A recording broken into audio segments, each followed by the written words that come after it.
After a string of blowouts 2 weeks ago, things tightened up considerably last weekend in CAF action. Some great games. All the highlights coming up in just a moment. CAF TV back for another week. Hey folks, I'm Alex Bastiavansky.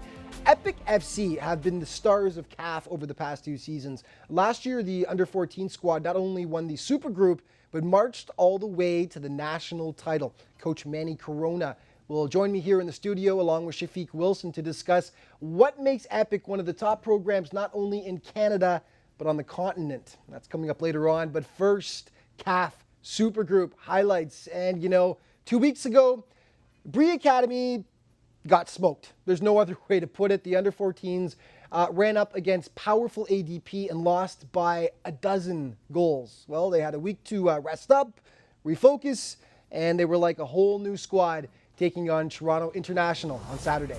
CAF Super Group highlights now, brought to you by Leica Sports. Leica, your passion, our commitment. At 12-0 was the score last weekend when Bree played ADP. Early on, it looked like it might be the same old story. Just the second minute of play, Kai Garvey for Toronto, showing off the supreme skill set, takes on 2 Bree players, beats them both, plus the goalie. 1-0 for T.O. International. 13th minute, it's Garvey again, playing a little give and go this time, and making it look way too easy. 2-0 Toronto.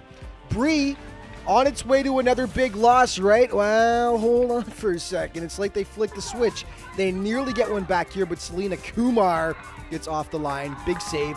Moments later, though, Daniel Maselli gets his revenge, and stroking in here, and Bree cut the lead in half to 2-1. Bree then swarming late in the first half as it's Michael Andafora with the sweet moves here to Cameron Warren out front, but Prince Ndukwe with the goal line stand right there for Toronto to keep their lead alive. Second half of play, though, was all Bree, baby. 49th minute, off the corner kick, scramble in the box here. Bree knocks it home, and suddenly we're all knotted up at 2 apiece. Shortly afterwards, Toronto gets sloppy here in the box. Malcolm Walters pounces on it, and Bree are up 3-2 now. What a comeback. 67th minute, long free kick. Everyone ignores Daniel Maselli, who manages to slide behind here, and he makes them pay. Bree Academy like a whole different team from last week as they double up Toronto International. So what happened after dropping a 12-0 decision the week previous? Justin Bogue explains the incredible Bree about face on this day. Well, basically, we didn't want to go down 12-0 again. And for last game, so most of us came back from a flight, and some of us are jet lagged, so we didn't want to carry that bad momentum into the next game, so we cleared that out of our mind and went on with this game, went on to this game with a fresh new look.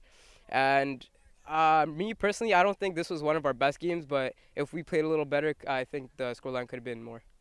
Yeah, great bounce back game for Bree. Well, earlier that day, Under-14 Epic squared off with Brampton Elite. Now, Epic, as mentioned, have been lights out in Super Group action. They were a perfect 3-0 heading into this match, but Elite, they gave them all they could handle. Epic, as mentioned, were undefeated. Elite played them tight through the first half up until this. Mark Anthony Colalancia playing setup man. Labzan Bedrodin lowering the boom. Absolutely perfect placement. Epic up 1-0. Like I said, first half was tight. Second half, Epic turned it on. But first, it was Elite with a golden chance to knock things up. Dylan Candelaria in tight. Missed though, and yeah, that does sting because Epic nearly responds soon after. Pedro Aparicio, free kick denied by the crossbar though. 64th minute, Epic nearly pads its lead again, but Alberto Sosa comes up with the massive stop right there. Now, Sosa has been battling injuries for the last 3 weeks. Aggravates it a bit on that play. Stays in the game, though, and 2 minutes later makes an even better stop on Michael Adafora. Save of the week, Alberto. Unfortunately, the dam had to break at some point. Andrew Betancourt with an unstoppable shot there. Gorgeous. Epic up by a deuce through 64 minutes. And then Costa just can't squeeze the shot here. It pops to wonderkin Matthew Plath. 3-0 for Epic, and then Literally just before the final whistle, Epic, it gets Brampton scrambling. Francis Kwashi to Jahari Lawrence. Picture perfect just under the bar. Brampton goes down fighting, but the boys in orange are just a bit too much. Francis Kwashi tells us how a change in strategy helped Epic open things up in the second half. In the first half, after we scored a goal, we tried to drop back and calm the game down a bit, keep possession. In the second half, after about halfway through the second half, we decided to press up a bit more, try to get more goals to close the game down.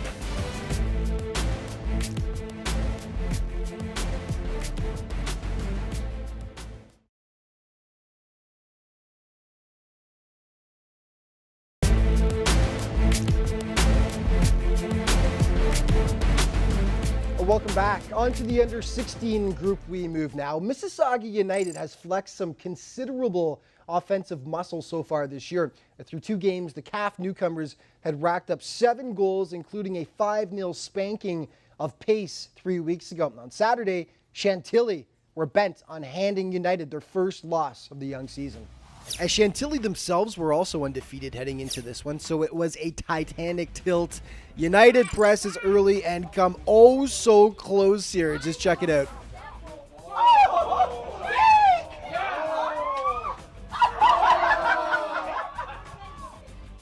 Right into the waiting hands of Carson Provenzaro. Nice stop there. Moments later, Ija Haley kicking himself over this one for obvious reasons. Ouch. Yeah, that's a tough miss. Second half, Chantilly end up drawing first blood off the corner kick here. The ball pops right to Abud Emani, who tucks it home from in close, and it's 1-0 Chantilly forever. Mississauga got one back right after that to tie it, and then some nice ball movement by United. Fantastic strike here by number 9. Not listed on the game sheet, unfortunately, but great goal, Mr. Number 9, to give Saga the 2-1 lead.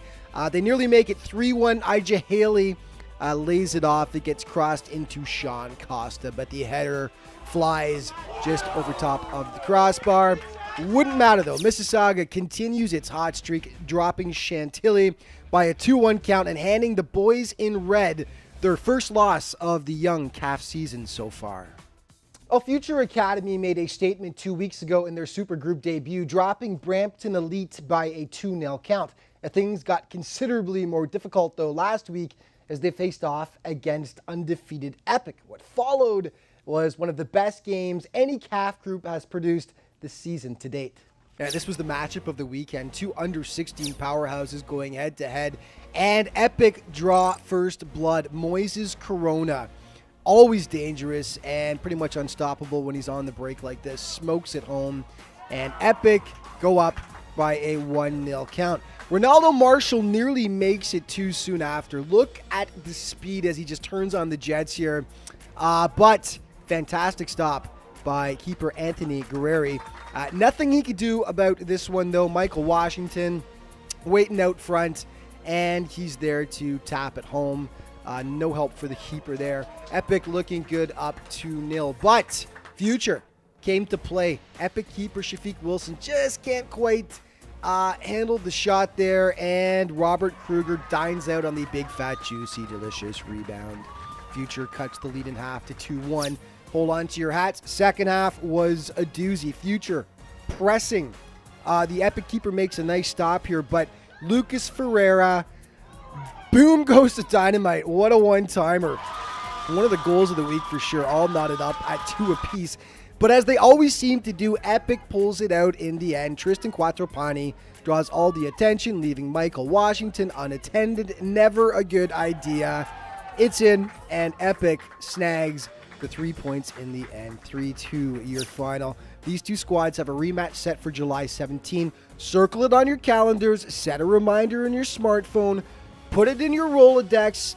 Do I sound old when I say the last one? By any means necessary, see that game. One more game to tell you about. June 18th, Dragon Force blanking Brampton Elite by a 3-0 count. And joining me now in the studio are our 2 guys from that under-16 Epic squad who we just were taking a look at there. Shafiq Wilson, goaltender extraordinaire to my immediate left, and head coach Manny Corona. Guys, welcome to the studio. It was tight. It was a tight game there, wasn't it? You guys got the early lead, but they came on strong, didn't they?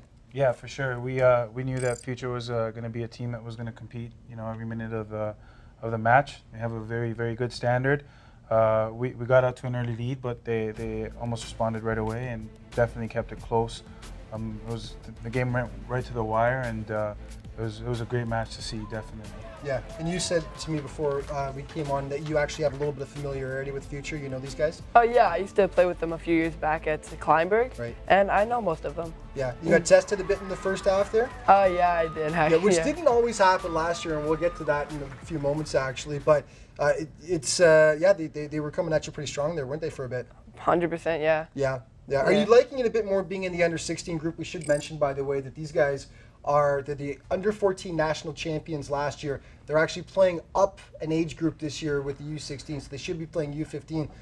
Are you guys finding it a bit more challenging than playing up an age group, obviously, size, strength, all that stuff? Yeah, I would totally agree. Playing up here, I definitely get a few more touches on the ball than I would have last year because as you would have watched, we have a very strong back line, and I was kind of bored a little bit last year, I would say. Wasn't getting many chances to even handle the ball last year. I think we got you making one save from last year. If you're lucky. Yeah, if we're lucky. So thanks to the Epic parents for giving us some great video from the Ontario Cup final, also as well as the Nationals, which we're going to be showing in a little bit. Anyway, we're going to take a break in just a second. When we come back, we're going to talk about how the season's been going so far, and also the amazing run, as mentioned, that Epic had last year as they marched all the way to the Canadian Championship.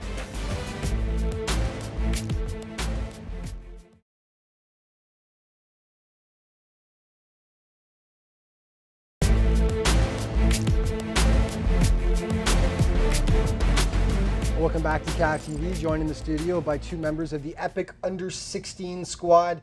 And as mentioned, last year they were actually the Under14 national Canadian champions. This year they're playing up an age group against the Under16, still undefeated in group play. But let's touch on last year. I had the pleasure of following you guys all year. You guys dominated the Under14 group, but you made nationals. I mean, talk about the experience. Let's start with you first, Manny. Yeah, for sure. And what that was like for these kids to be able to go through that. Well, that was something that I think we were working on for probably 2 to 3 years. We had identified that as a group. Some of the players here now are entering over their 5th year, working together, and we said that this is the event that this is the fork in the road as soccer players that we want to see you guys at that age group. So it was fantastic, first and foremost to achieve that goal. It was a long time coming, and the margin for error, all the way was very, very slim. And for us, it was a marathon, definitely not a race. We knew there was a couple of times in that where we would have to tempt fate, you could say, or say ride destiny. And Shaft was a huge part in those situations. Absolutely. A couple of times we went through some penalty shootouts, and along the way, once in the Ontario Cup, second one in the national. So Ontario Cup final was penalty kicks, right? Yeah, and was most it the definitely. semifinal and the final in the nationals, or just the semis? Just the semifinals. semifinals. Where this man stopped 3 penalty kicks. Three in penalties. The game. Yeah, most that's ice definitely. cold, man. That's my dad was a national team goalie. He'd be very impressed by that. Let me tell you that. Thank you. Last year, you go into the season. Was this something you guys expected from the start? I know you were working towards this for years, but Shafiq, did you guys expect this from the start of the year? Was it not just we want to make Ontario, but we want to be the national champions? Was this a goal of the team? Oh, for sure.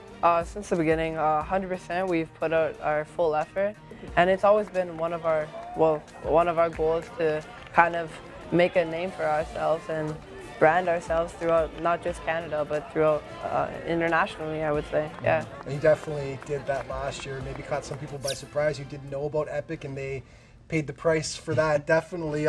So many standouts on this team. I mean, we could spend at least an hour talking about it. We've only got about 3.5 minutes left. But who are we going to touch on? Let's do the obvious one first. The most obvious would be Ronaldo Marshall.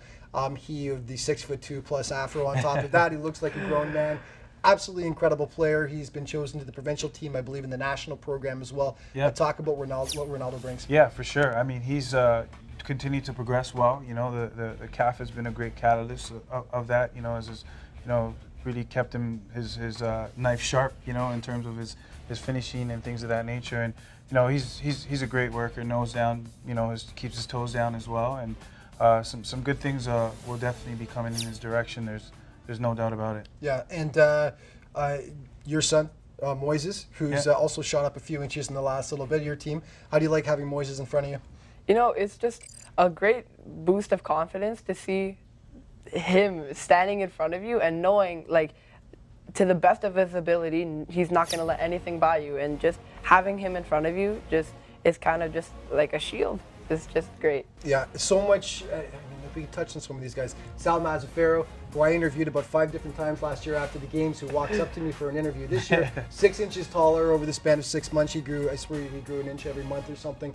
It's amazing seeing these guys, how much you all grow in the off season now. There is no off season, but it's incredible. Michael Washington, yes, another great guy. Carson Larrabee, who's actually, is he injured right now? Yeah. Unfortunately, he's taken a long-term injury, and we hope his best wishes and a speedy recovery for him.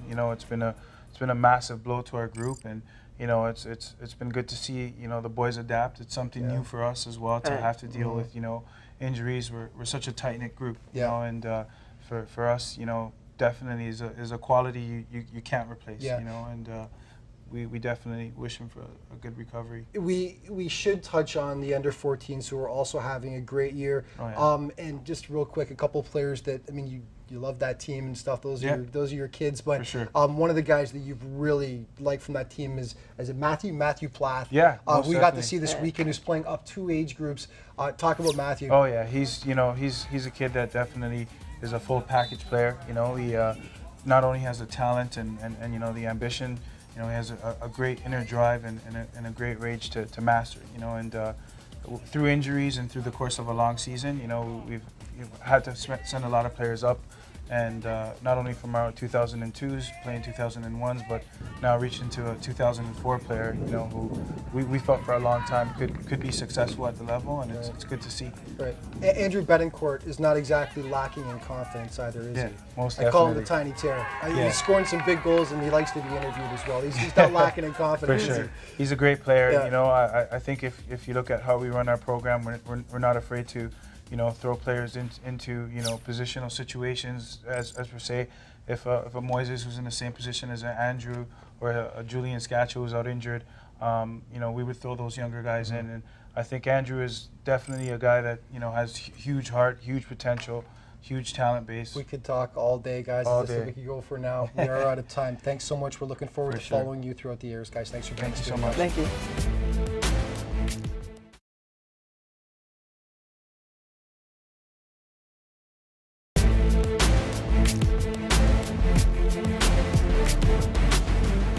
Welcome back to CAF TV. On to the men's open group we head now. This season thus far has been unkind, to say the least, to the Toronto Atomic Selects. Winless heading into last weekend, they dropped all 3 of their contests by a single goal, games that really could have gone either way. So Toronto was desperate to pick up at least a point as they kicked off against Supernova last Sunday. Supernova have been lights out so far this season. They'd yet to lose a game heading into this one, and things look good early. Julian Millens gets dropped in the box. No call, no matter. Miguel Gaetan polishes it off. 1-0 Nova. Atomic hits right back, though. Steven Cherkis.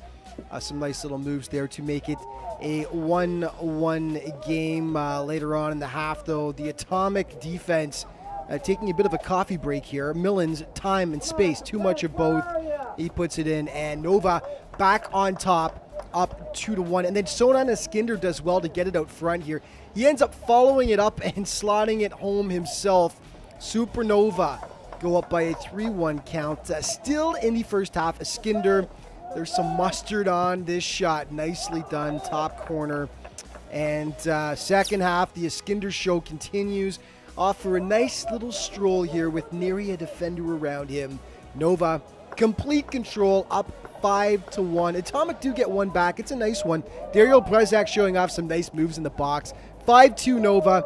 That's as close as it would get. 5-2 your final. Atomic continues to struggle, yet to garner a single point through 4 games, while Nova now sit in the penthouse of the open group in a 2-way tie with Toronto, Croatia.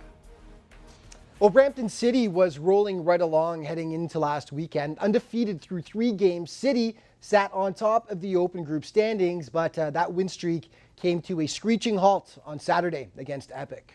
Yeah, that young Epic squad are learning very quickly the ins and outs of the Open Group. Early in the game, though, they get burned by City. Jonathan Singh, too much time, too much space, and nice shot to beat the sprawling keeper. 1-0 Brampton.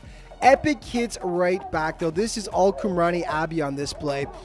Feeds Aichudin for the tap and out front. Nicely done, and it's tied up at 1. Moments later, though, this is all Dean doing all the hard work here, slicing through Brampton. He ends up putting it home. Scores, and 2-1. And Abbey joins in for a little groove thing celebration. 2-1 Epic, your final. Big one win over an established team like Brampton City. Afterwards, Epic coach Chris Hogg was overall pleased with what he saw from his guys. They played an awesome game. Brampton FC, they fought right till the end. Very pleased with the boys. Other than the defensive side, they got to understand that this is a different level and they got to rise up to that challenge as well.